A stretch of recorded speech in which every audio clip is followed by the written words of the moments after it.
Well, let's just have a chat, mate. Because tell me about this coaching stuff you do.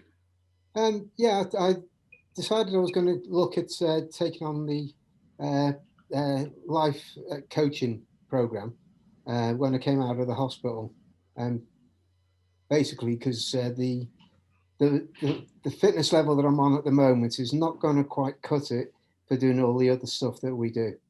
So I've got to look at all the alternatives, and the life coaching is something I've been thinking about for quite some time. So I thought, well, rather than think about it, get on and do something.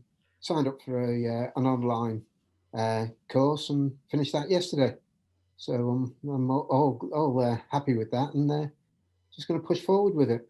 Yeah, brilliant. I mean, and if anyone should be doing this, it should be you, because I mean, you've had some obstacles in your life that you've overcome, haven't you?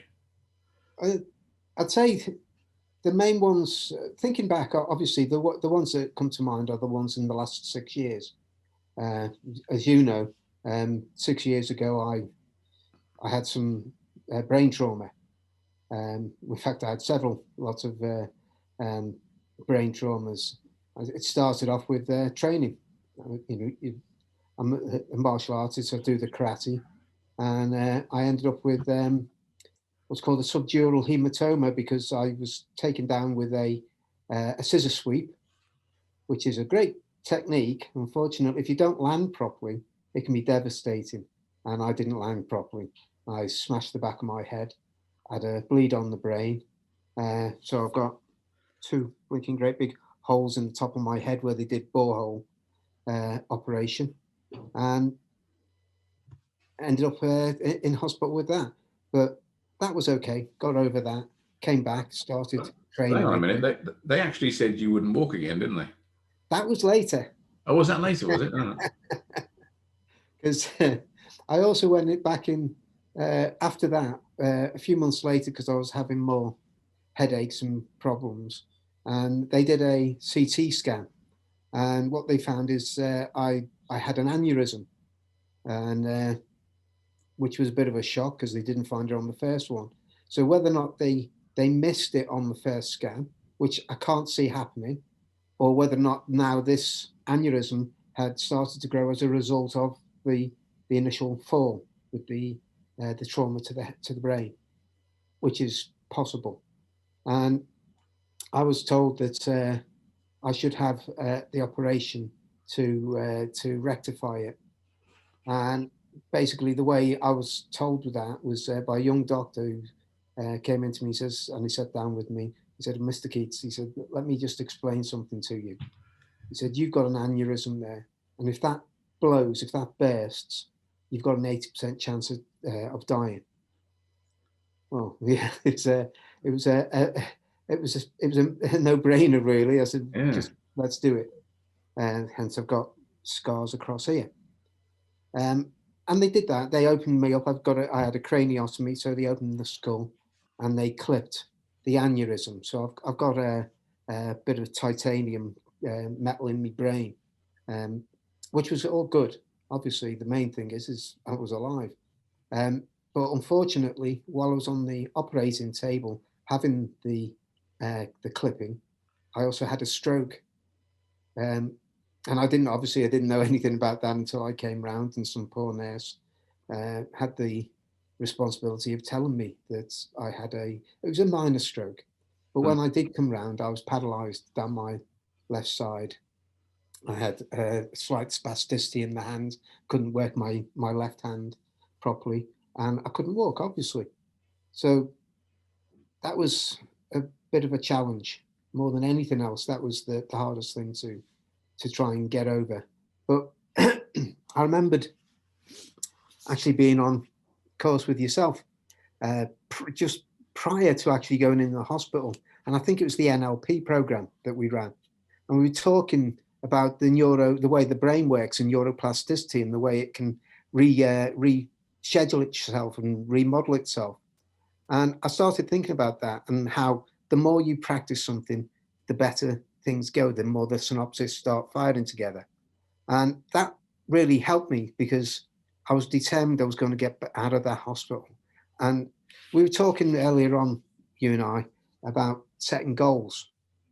Well, I had a goal because I went in November, at the beginning of November for the operations. And in December, I was adamant I had this goal that I had to get out because my karate club were having their Christmas party. And I was absolutely determined I was not going to miss it. So I had that fixation. That's what my goal was at that moment in time. And I started working on myself, physio in the hospital, etc. I was working with even just things like picking coins up off a tray on the bed. But I started thinking, well, I've got to get mobile. So I would get myself out of bed, and I was doing squats again at the side of the bed. Every day I was doing some squats. I would start it off on 4 or 5, then I was just building them up day by day. Ended up with strength in the legs, so they put me on a Zimmer frame, which I started walking around the wards, and it got quite entertaining for the other people in the hospital. Obviously, there was other people with brain traumas and different things in the ward I was in, and they ended up calling me the karate geezer, the karate bloke, because every morning I was up and I was doing these exercises. And I said to them, I've just got to keep pushing on this, because if I don't, then I could sit here quite easily and just fester.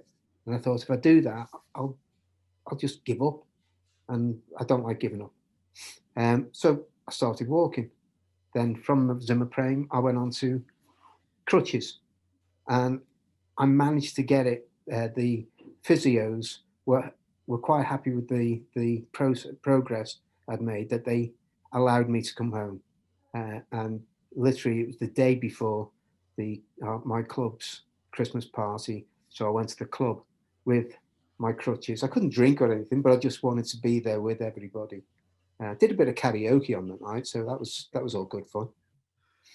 But I think the main thing for me is I realised I had to have something to focus on, and I had to have goals to achieve. Going back to when you were in the hospital, and you said that the other sort of patients in the hospital found it quite entertaining that you would get up every morning and walk around the ward on your Zimmer frame and try and do a bit more every day. They weren't obviously doing that themselves then.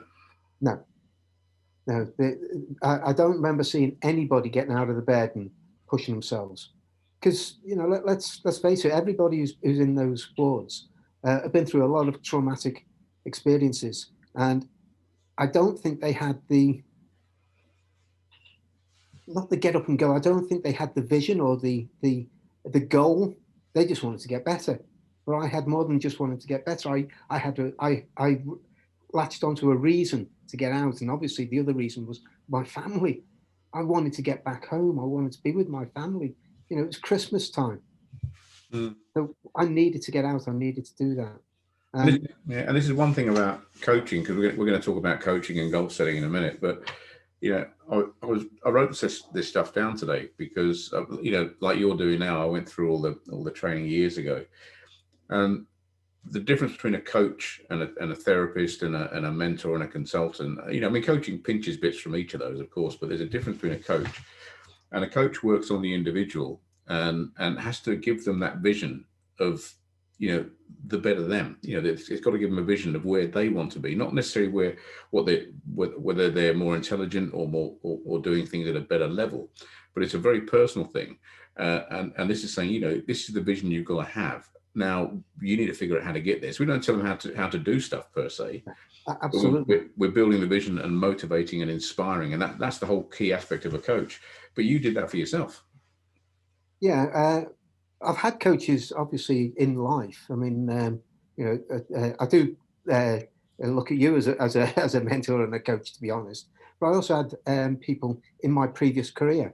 I mean, I spent 30 years in the hospitality industry, in the hotel security, and for 10 years I didn't move.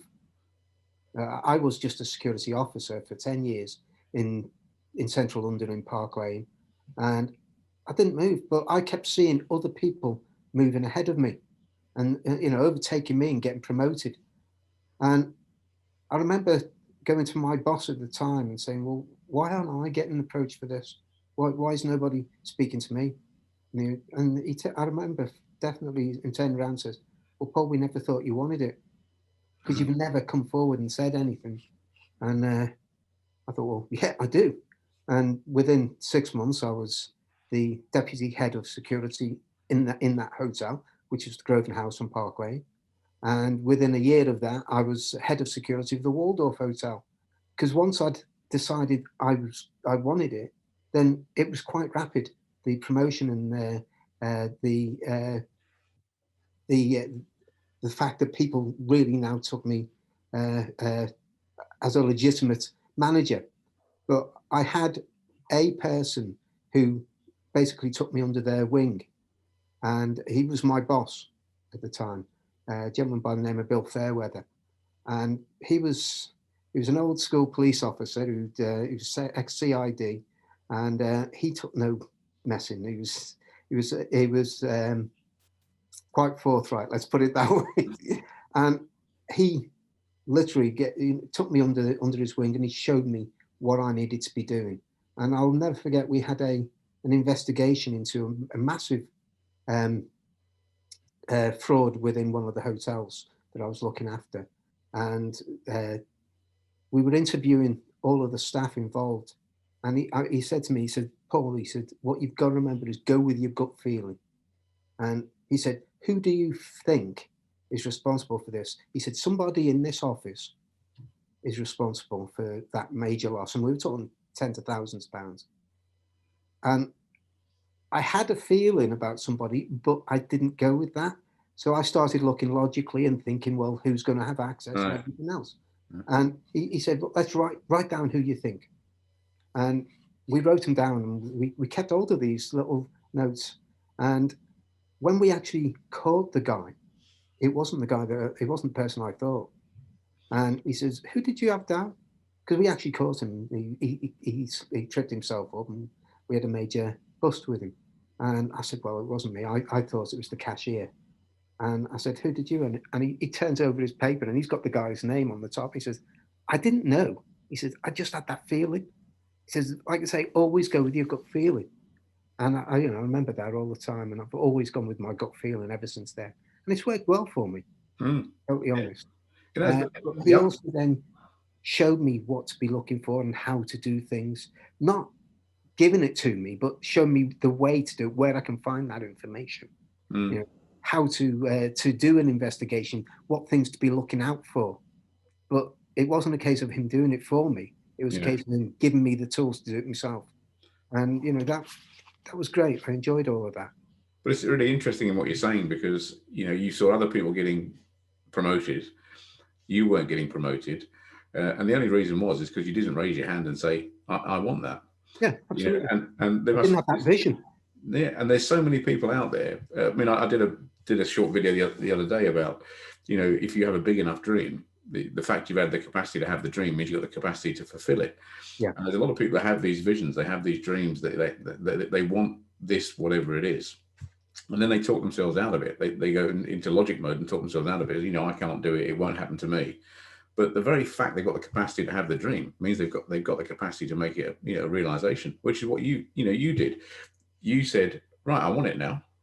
And that was you now on that route. Well, I think the biggest thing that I found, Mark, was is self-doubt.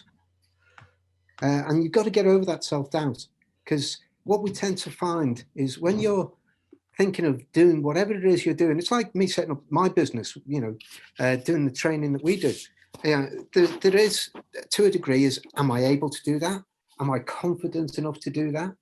And then it's having the foresight and the vision of saying, well, actually, yes, I can. And I think you've got to keep on top of that, because that can set itself in your brain quite easily and stop you from moving forward. Because that self-doubt, and I it's what I call myself, self-talk, and it's, am I or can I can't do this, or I haven't got the time, I haven't got the money.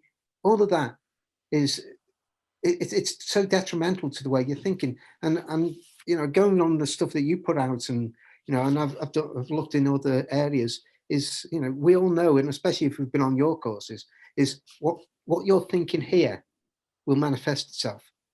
will be what you're concentrating subconsciously in here. What you're thinking about most is what you'll be heading for. So instead of having that self-doubt, is have that thought process of, yes, I can do it. And yes, I am bloody good at doing these things. Yeah, and you're so right. And the fact we can have self-doubt, the fact we can actually, in our own heads, generate a perception, something that's not true, that we can't do something, and then fulfill that, proves the actual mechanics of it, if you like, works. Because if we can do it that way, you can do it the other way. You know, it's absolutely thing. And you're a living inspiration with this. I mean, Jim's on here, and I don't know how to answer this, Jim. Forgive me, but he's just put down. He said, truly inspirational, Paul. I've had to have several CT brain and MRI scans in recent weeks. Thankfully, all clear. It's made me look at my lifestyle and goals moving forwards. You know, and this is, you know, I echo what Jim's saying here. You know, you're not someone that just goes out and talks about stuff. You're someone that's actually gone out and done it and come out the other end, you know, and achieved stuff where other people either didn't do it because they didn't believe they could do it, or didn't want to do it, or felt they wouldn't get anywhere with it. But let's fast forward, because you got back on your feet. Yeah, you put all that behind you. I got back, and then I started doing physio. I had a physiotherapist who I was put in touch with here in Essex, and I went to see him a couple of times, and we had a very interesting conversation, because I turned up there still on my crutches, and you know, I do feel sorry for the poor guy now, because I should have done it. He said to me when we went on one of our first meetings, he said, okay, Mr. Keates, he said, you've had a stroke, and we need to look at where you expect yourself, where you expect to be in 12 months' time, which is a standard question, isn't it? You know, in any coaching, you know, where do you want to be? What do you want to be doing in 12 months' time? And I turned around to him and I said, well, I want to be back to normal. Bear in mind, I was still learning to walk properly and everything else. And he sort of smiled at me and gave a little smirk. And I didn't like it. You know, I thought, what the hell's he smiling at? You know, this is what I want. I need to do this. And he said, no, realistically, he said, you've had a stroke. He said, realistically, where do you want to be in a year's time? And I sort of lost it with him.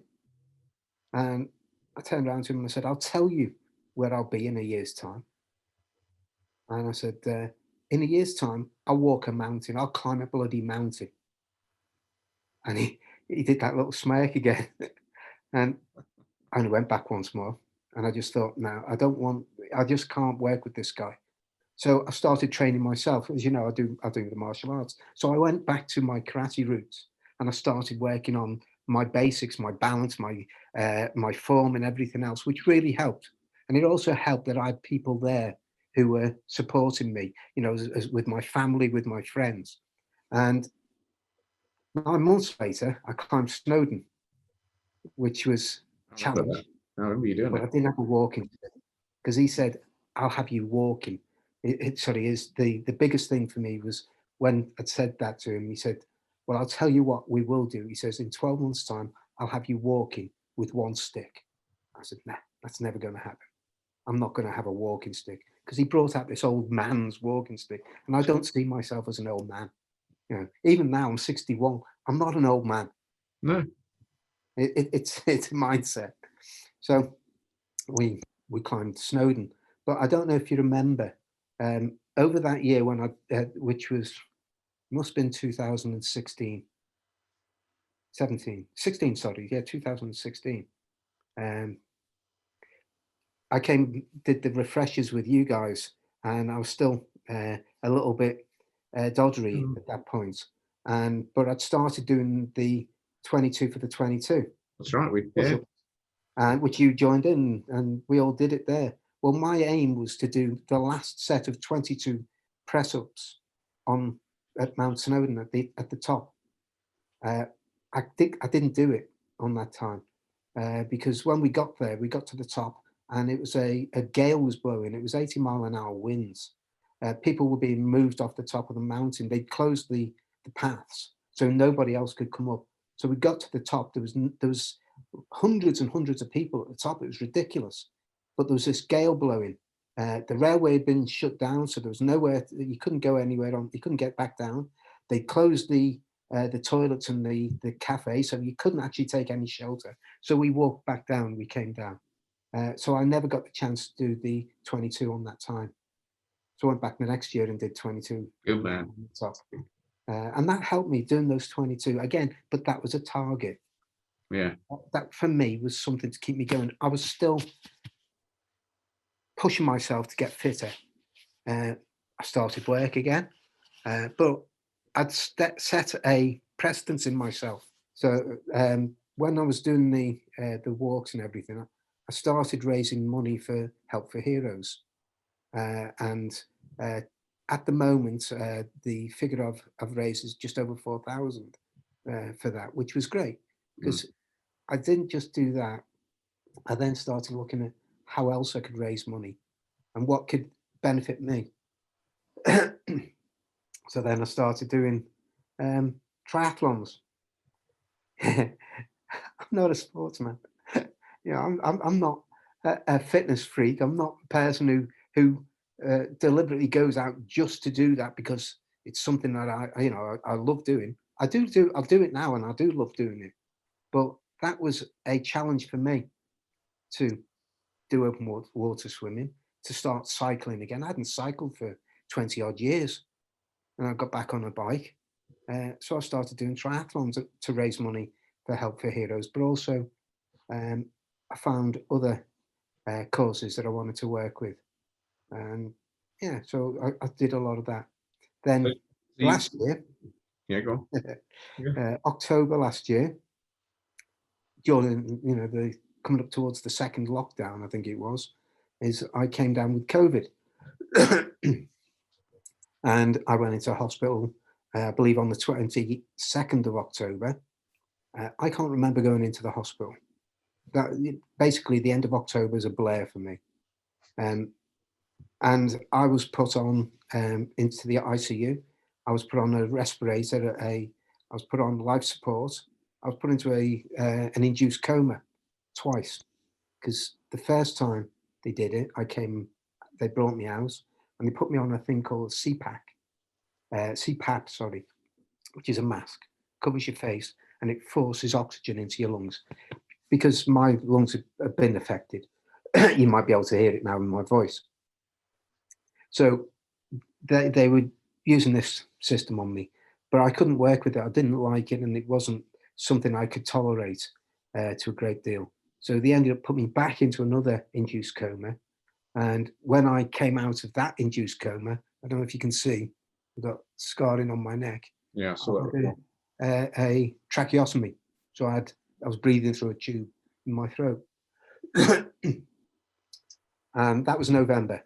And to be honest, that's the only stuff I can remember, is waking up in November and going through, the whole process of trying to get better again. Because while I was in intensive care, I lost just over 3 stone in weight, but it was muscle mass. I remember looking at my legs and I thought, shit, what's happened there? I looked like somebody who'd just come out of Belsen. My legs were just gone because my body was eating up the muscle mass. So what I've been doing again is I've got myself targets. I started walking around my garden with the walking frame, because when I came out in January the 5th, so I was in there for 11 weeks, I started tasking myself with getting better, getting stronger, and doing stuff again. So I'm now walking up to about 3 miles, 4 miles sometimes, and I'll get better, I'll get fitter. As a way of encouraging me, my daughters, God love them, have already signed me up to do the 3 peaks. So I've got no option but to get better, to get fitter, in all honesty. Yeah. But again, that's given me a target. Now, they were hoping I'd do it in 2002. I don't think 2002 is realistic. So I'm sorry, 2022. I was going to say, you're going back in time there, mate. Yeah, I'm going for 2023, and we will do the 3 peaks. That's without a doubt. As long as I'm still here, because at the moment, I think I'm running out of lives. My mother, God bless her, unfortunately, she died only 2 weeks ago, which was a big hit for me. My mum said I was like a cat with 9 lives because of everything I've been going through. So I'm slowly running out of lives. So hopefully by 2023, I'll still have a few left and we can get up those mountains. Oh yeah, you will. If there's anybody on our group who wants to join me, please just let me know. Oh, we'll get this out to the group.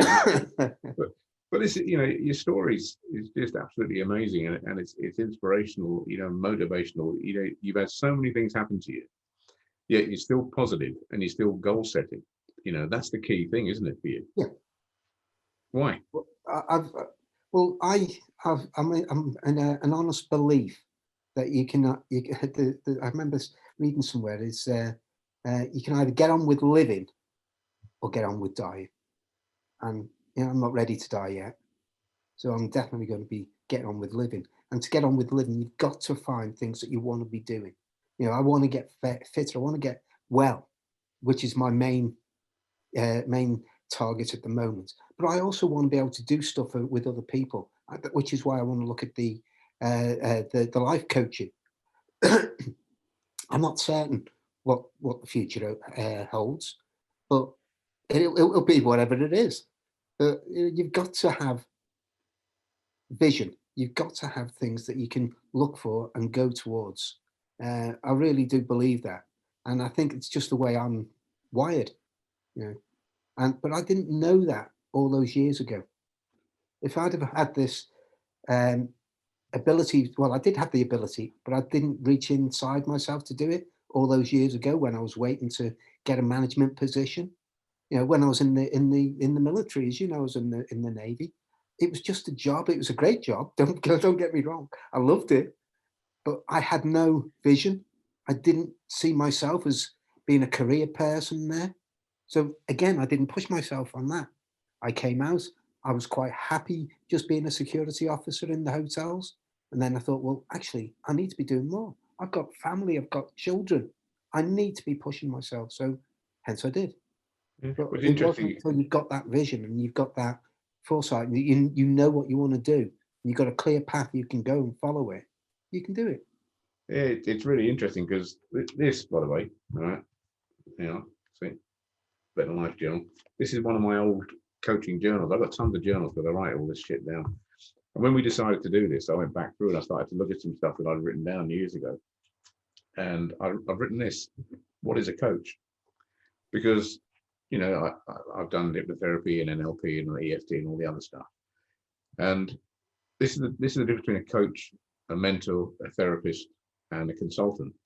Because I think people don't understand the difference, but a therapist basically is dealing with people's past life traumas. So they're saying, you know, this is what's happened to you, and we need to try and help you either get better, or in the majority of cases, like with your physiotherapist, let's manage it, you know, to the minimum standard. Then you've got a consultant, and they provide specific knowledge. They do analytical stuff, and they're looking at ways to actually, you know, solve problems for businesses. So they look at all the analytical data and everything else. Then you've got a mentor. And a mentor is someone that uses their knowledge and experience to help other people who are probably just starting out without that knowledge and experience. And that's what you had with your friend your mentor when he helped you. But a coach is different. Now, coaches borrow things from all of those areas. But this is what I like about coaching, and this is why you're going to make an absolutely brilliant coach. And this is what I wrote down years ago. I put: a coach is someone who helps you imagine a greater possibility for yourself and then supports you in achieving it. That's probably 20 years old, maybe longer. Yeah, because coaching it's just such an important thing. You know, if we say in NLP, and you know this, if you want to be the best you want to be in whatever, you know, vocation you have, find someone who's achieving at the level you want to achieve it and mirror them. You know, or get them to mentor you, or get them to coach you to do it, because you can spend 20 years of wasted time going down a load of cul-de-sacs and blind alleys, but you get someone who's done it. The pathway's already there. Absolutely. You know? Now, when I look at you, you know, we've been friends for years. We were on the same ship together at different times as well, weren't we? That's the bizarre thing. Yeah. The Boer War. Yeah. Yeah, the old Boer War. You know, what you've gone through and come out the other side to be able to do is absolutely incredible. You know, it's motivational, it's inspirational, and if there's people there, there may be someone out there that is having a similar sort of health issue. You're the ideal coach for that person. You To know, be totally honest, Mark, that's the area that I do see myself going into as far as coaching is concerned. I want to be able to show people that there is light at the end of that bloody tunnel. You know, that although you may have been through all of these traumas and setbacks, don't just sit there and think that's it. I can't do anything. Okay, yeah, I have difficulty breathing a bit more at the moment, but that'll get better. You know, that I've got no doubt that will get better. And you know, strength is not as good as it used to be, but again, that will get better. yeah, You know, and it's only perseverance, and it's knowing that you've got to get to that place. But I keep hearing, you know, like you said, just then, inspirational, and I don't see what I do as being inspirational because it's just me. You know, if more than anything, I think it's an irritation at times because everything I do, I tend to put on bloody Facebook and Twitter and all of those formats, mainly because I'm usually trying to raise money for other things. But I start really thinking, well, actually, am I just an irritation in some cases? Because but people you know must what? get up of it. Yeah, but But then, it, what is that, Mark? That's that voice there, isn't it? it In is. I my mean, head, just putting a little barrier there, saying, "Well, maybe I should stop doing this." Well, actually, no, I shouldn't, no, you because shouldn't. I need to be looking at other ways and better ways and pushing it forward rather than thinking, "Well, maybe somebody doesn't like me doing all of this." Well, that's their prerogative. You know, if they don't like it, then fine. You You don't know have what? to like it. There's the old Billy Connolly story with that. You know, I mean, he was on the Michael Parkinson show years ago, and they had these business consultants on the show, and they were talking about, you know, the best ways to get customers and this sort of stuff. And they would say the best customer you can get is one that's got an objection. So they've got a complaint and they've got an objection, and if you can turn them around, they're a customer for life. And they said, "Do you do that, Billy?" To Billy Connolly, and he said, "No." And they said, "Well, what do you do if people complain because your humour's quite brash? You know, what do you do if people complain?" He said, "Nothing." And they said, "Why not?" He said, "Well," he said, "think about this." He said, "No one who comes to my live shows complains because they've all seen me on telly, so they know what I'm like." He said, "All the complaints I get are from people that watch me on the telly." He said, "And they'll be sat there watching me, and they'll go, oh, that bloody Connolly's on again." And they'll probably call the other half over and go, "Look, sit next to me." So they're both sat there watching me. They don't want to watch me, but they're both sat there watching me, getting really irritated. He said, "They've only got to press the button and change channel. They've only got to turn me off."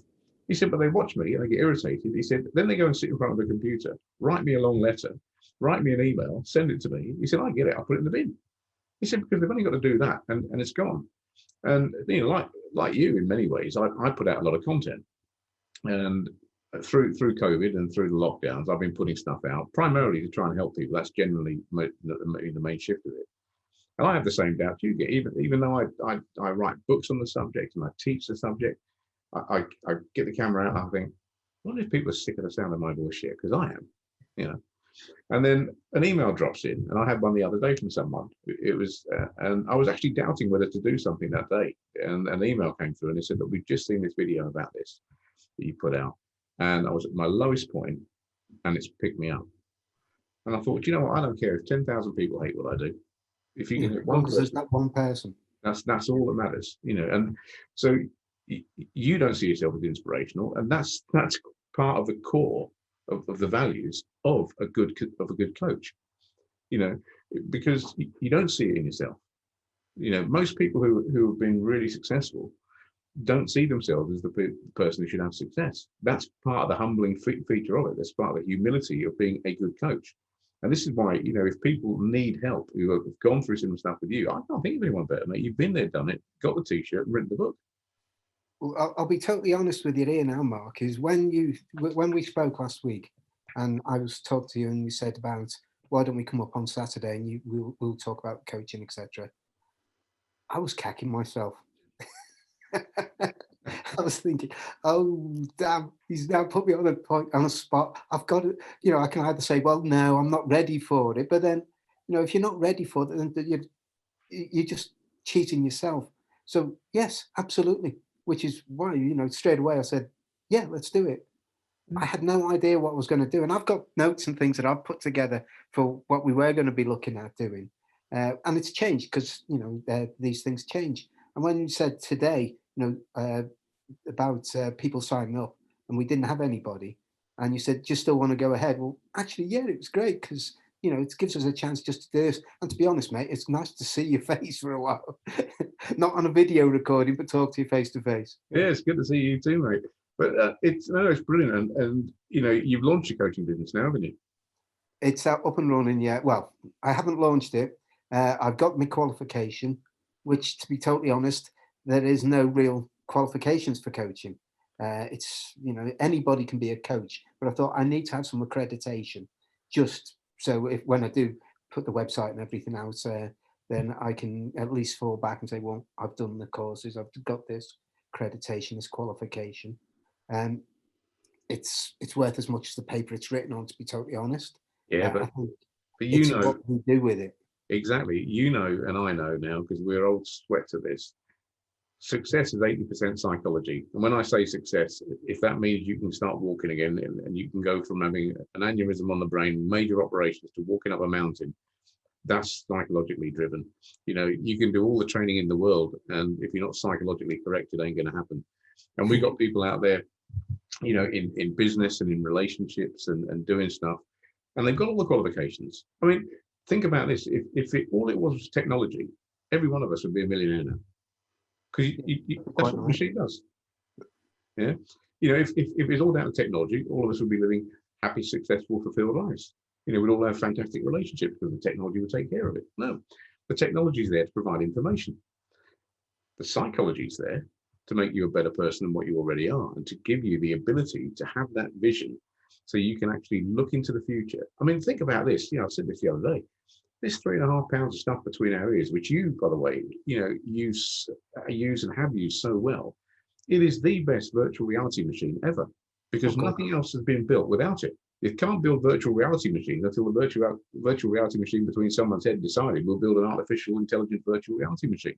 So that came from within there. Everything comes from within there. There's an old saying, I can't remember who said it. It was either Jim Rohn or someone, one of the old motivational speakers. Everything's created twice, once by a thought and second by an action. And there's two things with you. Is one, you're a visionary, you have the thought, but secondly, you take the action. You got out of bed when you were in that hospital the first time when no one else did. Yeah. And I know someone else. But for me, that was just me. Yeah, but I can understand why people didn't want to do that, but I could not do that, if you understand what I mean. Yeah.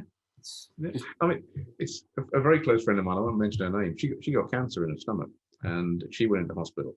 She's like you, very, very good mind. And when she had the operation, they said, look, you need to lie in bed for a few days. And she was all crouched up like this, but she noticed everyone else there was all crouched up like this. And when they actually eventually got out of bed, they were walking with a hunch. She said, I'm not having that.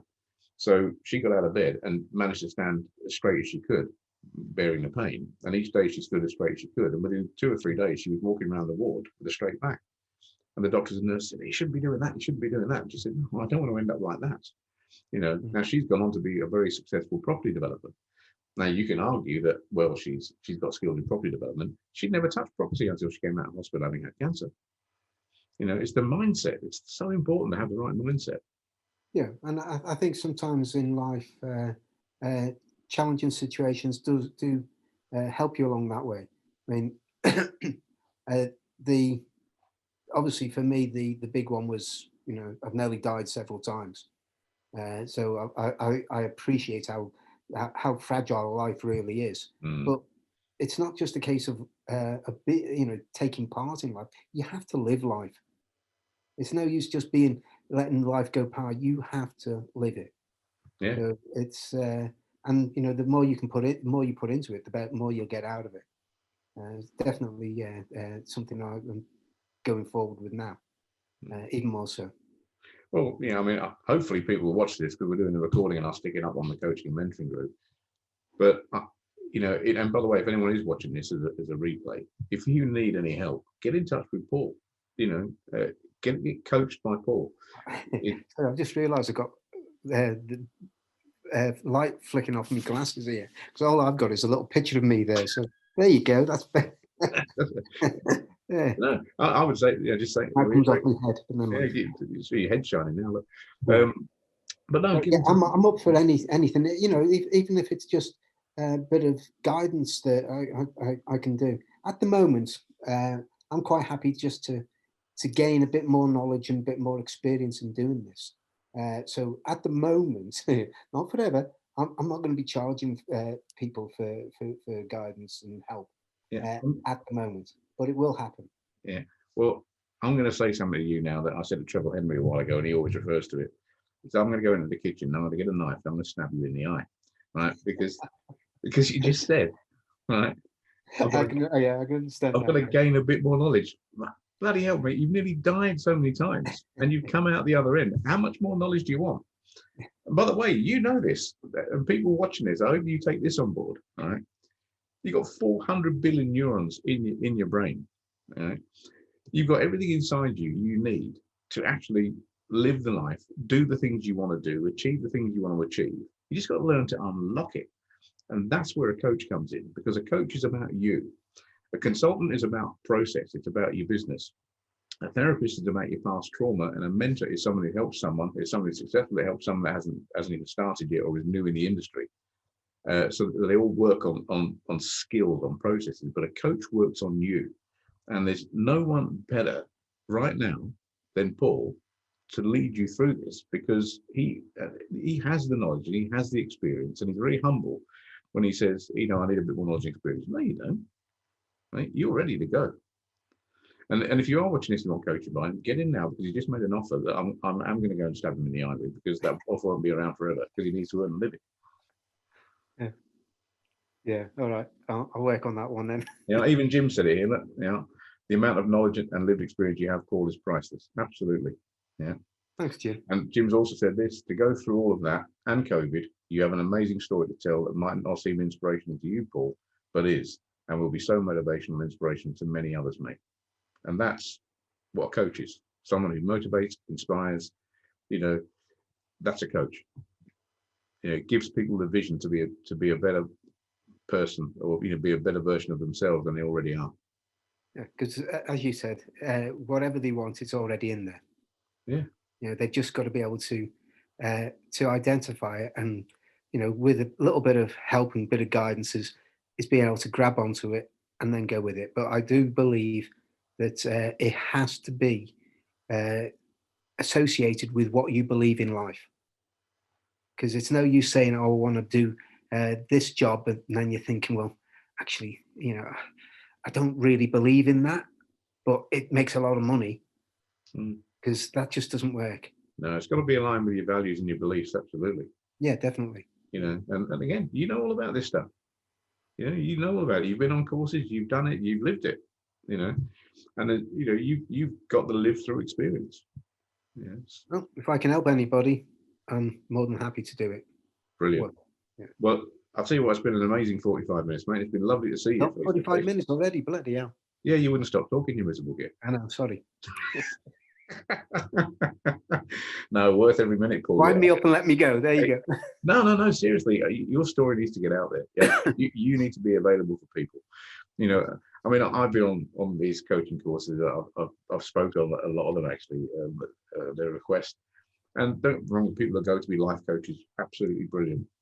But some of them will never have the experience that you've got. They'll never have the actual, what I call boots on the ground, you know, shop floor experience of putting everything in action and actually doing it. And you've done it. You know, you've actually achieved that by using the tools and the processes and your mind in the ways that you can teach other people to do that now. Because I mean, let's face it, it's, well, I was going to say it's not hard. Well, it is hard, because it's hard to make that choice. It's hard to make that decision. It's hard to make that commitment. That's what the hard part is. But once you've done it, you know, and you get used to that process, it comes quite easy, because you've done it once, you know it works, do it again. Yeah. That's all it is. It's not rocket science, is it? No, it's not. Anyway, Mark, that's brilliant. Thank you, mate. Hey, mate, absolutely pleasure. Right, so we'll catch up shortly. What I'm going to do is I tried to get this live on Facebook tonight, but the live link wouldn't work for some reason. I don't know why that is. But what I'll do is I'll get a recording rendered, and then I'll ping it up on Facebook as soon as, probably be later on this evening or first thing tomorrow morning, because I want other people to hear your story. Yeah, I didn't swear, did I? Oh, loads. Oh, shit. You done again. No, you didn't, mate. That's all right. I don't know. I nearly did when you told me about your physiotherapist. Yeah. Yeah. But But, the funny thing is when I came out with COVID, I had physios come here to the house to see me, to see what I'm doing. And to be totally honest, they came and said, well, we can't teach you to do anything else, because I was already doing what I wanted to do, you know, making sure I was out, I was doing the walking. I've got my little gym that I've got in my cabin. So I was doing all of that. And they said, well, you're doing exactly the right stuff. And she goes, you did some physio with our colleague. And I thought, oh, shit. I went, yeah, I do. I remember meeting him. She goes, yeah, he says he remembers you. And I said, well, please give him my apologies. I didn't mean to be so rude. you know what? Someone told me a long time ago when I was in the Navy, because both Paul and I were in the Royal Navy, and we have the Royal Marines, don't we? We have our soldiers, Royal Marines. And someone once said to me, he said, there's only one thing worse, one thing more dangerous than a Royal Marine with a gun, and that's a matlow with an attitude. Yeah. And you're an ex-matlow with the right attitude. I mean, Jim's just said something else here, which is brilliant. And yeah, another guy, very successful, and he's taken action. He said, not a lot gets me up at 4 a.m, Paul. Had a feeling this would be good, because Jim's in Australia, so he's up at 4 o'clock in the morning over there listening to you. Connect, Jim. Thanks, Jim. Right, buddy, I'm going to love you and leave you. You take care, guys. We'll have a chat. You stay well. Yep. Speak to you soon, buddy. You take care. Okay. And by the way, anyone listening to this, if you want any coaching from that man there, get in touch with him, because he's your man.